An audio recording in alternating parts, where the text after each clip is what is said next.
नमस्कार. मराठी ऑडिबल्स ह्या आपल्या यूट्यूब चॅनलमध्ये तुम्हा सगळ्यांचं पुन्हा एकदा मनपूर्वक स्वागत. आजची आपली कथा ही महाराष्ट्रातील नाशिक जिल्ह्यात घडलेली घटना. आई, लवकर ये ना, खूप भूक लागलीये. येते येते हा, आज लवकर येते. महाडिक काकूंचं आटपलं की लगेच येते. रोशनीला तिच्या मुलीचा फोन आला. फोनवरचा संवाद संपवून ती पुन्हा महाडिक काकूंचे आयब्रोज करायला लागली. ही घटना आहे सुपेकर मार्ग नाशिक येथे. रोशनी ब्युटी पार्लर. शहराच्या एका बाजूला असलेल्या बिझनेस पार्क मधील हे रोशनी साळवी यांचं ब्युटी पार्लर. रोशनी साळवी हा व्यवसाय गेले 4-5 वर्ष चालवत होते. व्यवसायाची सुरुवात त्यांनी आपल्या घरातूनच केली. नंतर त्यांनी एक लहानसं दुकान भाड्याने घेतलं. नवरा महिंद्रामध्ये कामाला होता. ठरवलं की आपण आता स्वतःच दुकान घेऊया. दुकानाचा शोध सुरू झाला. रस्त्याच्या बाजूलाच असलेल्या बिझनेस पार्क मध्ये गेले. हे पार्क म्हणजे एकदम अवाढव्य होतं. किमान 300 दुकानांचे गाळे होते तिथे. बरेचसे गाळे बंद अवस्थेतच होते. आतमध्ये गेल्यावर रोशनी मनातून थोडी घाबरली, कारण ती इमारत एवढी भव्य होती की दिवसा पण त्यात अंधार दाटला होता. आतमध्ये वातावरण एकदम भयान होतं. जास्तीत जास्त 10-12 गाळेच उघडे होते. आपापल्या दुकानाच्या बाहेर ट्यूबलाईट लावल्या होत्या, पण गाळे एवढ्या अंतरावर होते की कोणी हाक मारली तरी ऐकायला जाणार नाही. तिथेच एक गाळा रोशनीला आवडला. बिल्डरच्या सांगण्यावरून त्यांना समजलं की त्या गाळ्यात अगोदर पण एका बाईंनी ब्युटी पार्लर टाकलं होतं. नंतर त्या बाई मलेरियाने आजारी पडल्या आणि पुन्हा काही आल्याच नाही. त्यांचा मुलगा आला, माझं भाडं मला दिलं आणि ते सगळं सामान घेऊन निघून गेलं. आधी पण ब्युटी पार्लरच होतं हे ऐकून रोशनी खुश झाली. म्हणजे जुने गिऱ्हाईक पण आपल्यालाच मिळणार. तिने आपल्या नवऱ्याला सांगितलं, आपण हाच गाळा बघूया. झालं. मग ठरलं. त्यांनी त्या पार्क मध्ये तो छानसा गाळा बघितला आणि बँक लोन करून त्यांनी तो गाळा घेतला. आणि रोशनीने तिला हवं तसं फर्निचर बनवून आपलं पार्लर सजवलं. बघता बघता 2 वर्ष निघून गेली. व्यवसाय अगदी व्यवस्थित चालू होता. लग्नाचा मोसम होता. रोशनीकडे खूप लेडीज येत होत्या आणि दुकानात काम करायला रोशनी एकटीच होती. भराभरा ती काम आटपत होती, पण तिची तारांबळ उडत होती. त्यातल्याच एका लेडीजने तिला सुचवलं, एखादी मुलगी ठेव मदतीला, तुझा व्यवसाय पण चांगला वाढवू शकतेस. रोशनीने त्या लेडीजला सांगितलं, बघा तुमच्या ओळखीमध्ये कोणी ब्युटी पार्लरचा कोर्स केलेली असेल तर मग पाठवून द्या तिला इकडे.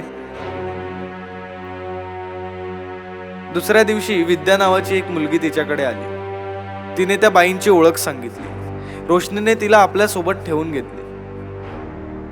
बघता बघता दिवस निघून जात होते. लग्नाचा मोसम पण संपला. आता गर्दी थोडी कमी असायची. एक दिवस विद्याने आपल्याला घरी लवकर जायचं आहे असं सांगितलं. त्या दिवशी गर्दी पण नव्हती. रोशनी म्हणाली, ठीक आहे, जा तू. मी पण बघते, जमलं तर आज मी पण लवकरच जाईन घरी. दुपारपासून पोरीने 17 फोन केले, आई लवकर ये, आई लवकर ये.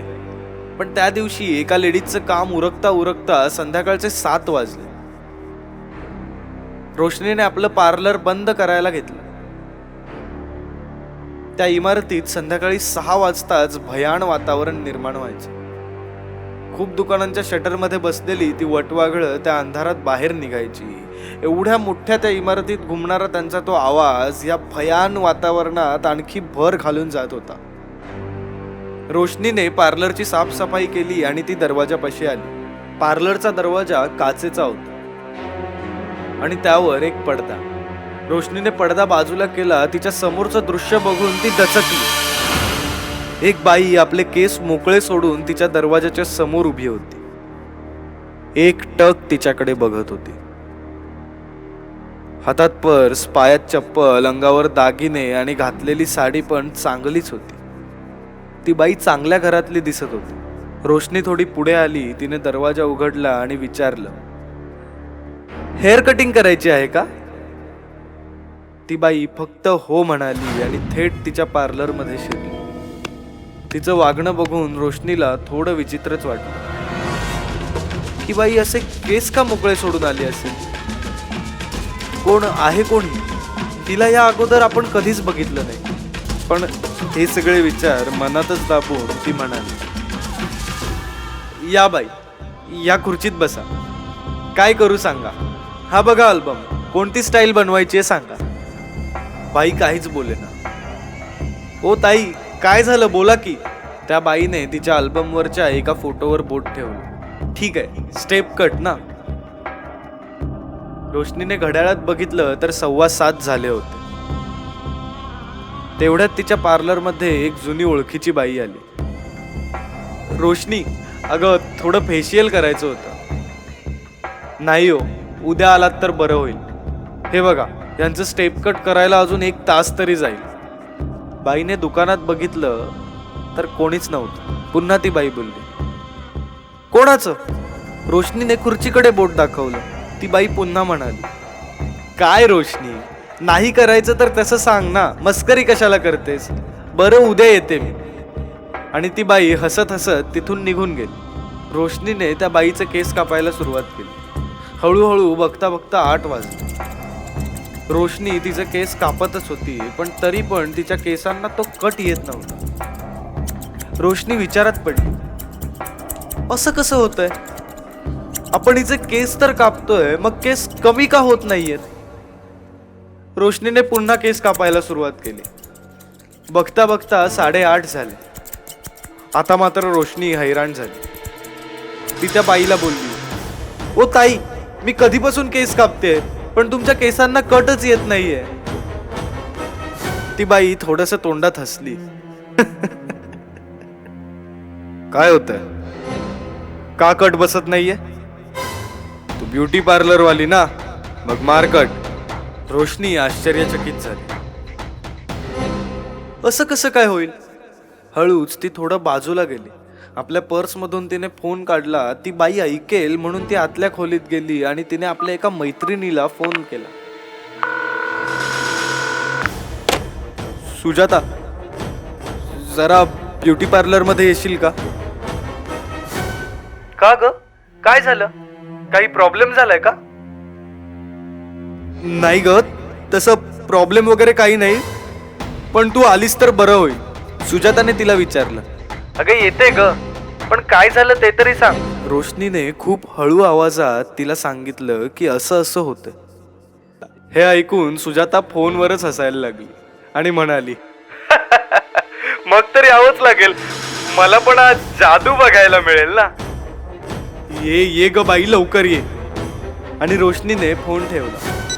ती दरवाजा उघडून पुन्हा बाहेर आली. पुन्हा हातात कैची घेऊन ती आपलं काम सुरू करणार एवढ्यात लाईट गेली. रोशनी म्हणाली, ओ शिट, या लाईटला पण आत्ताच जायचं होतं. ती सर्च लाईट आणायला पुन्हा आतमधल्या खोलीत गेली. तिने दुकानात इन्व्हर्टर पण लावला नव्हता. रोशनी मोबाईलच्या उजेडावर आत गेली, पण तिथे तो लाईट सापडला नाही म्हणून ती पुन्हा बाहेर आली. इकडे तिकडे लाईट शोधत होती. लाईट सापडली. लाईट चालू करणार इतक्यात तिचं लक्ष त्या बाईकडे गेलं. बाई शांतपणे खुर्चीत बसलेली. आरशात कसला तरी उजेड दिसला म्हणून रोशनीने निरखून बघितलं. त्या बाईचे दोन्ही डोळे वटारलेले आणि हिरव्या उजेडाने चमकत होते. हे बघून रोशनी जोर जोरात किंचाळत सुटली. अंग भीतीने थरथर कापत होतं आणि जीवाच्या आकांताने ते किंचाळत होते. पार्लरचा काचेचा दरवाजा बंद होता. तिचा आवाज काही बाहेर पडलाच नाही.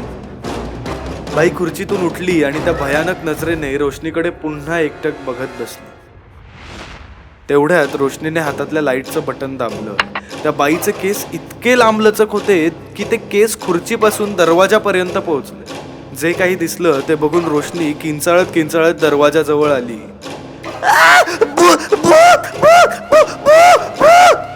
दरवाजा जवळ आली आणि दरवाजा उघडून बाहेर पळणार इतक्यात त्या भुताटकीने रोशनीचे केस पकडले आणि तिला जोरात भिंतीवर आपटले.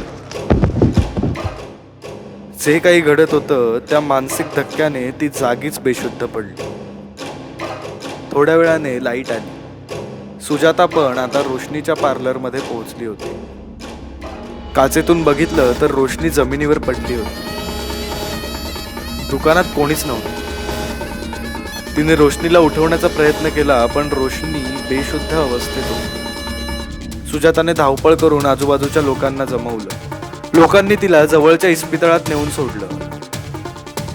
सुजाताने तिच्या नवऱ्याला इस्पितळात बोलवलं. नक्की काय झालं हे कोणालाच माहीत नव्हतं, पण रोशनीने आपल्याला फोनवरून जे काही सांगितलं होतं ते तिने तिच्या नवऱ्याला जसंच्या तसं सांगितलं. डॉक्टरांनी सांगितलं की रोशनीला कसला तरी मानसिक धक्का बसला. तिचं ब्लड प्रेशर काल संध्याकाळपासून खूप लो झालं होतं, म्हणून ती बेशुद्ध आहे. दुसऱ्या दिवशी सकाळी रोशनीने डोळे उघडले. आजूबाजूला नर्स दिसत होत्या. समोर नवरा दिसला आणि तिच्या जीवात जीव आला. तिने त्याला घट्ट मिठी मारली आणि ढसाढसा रडायला लागली.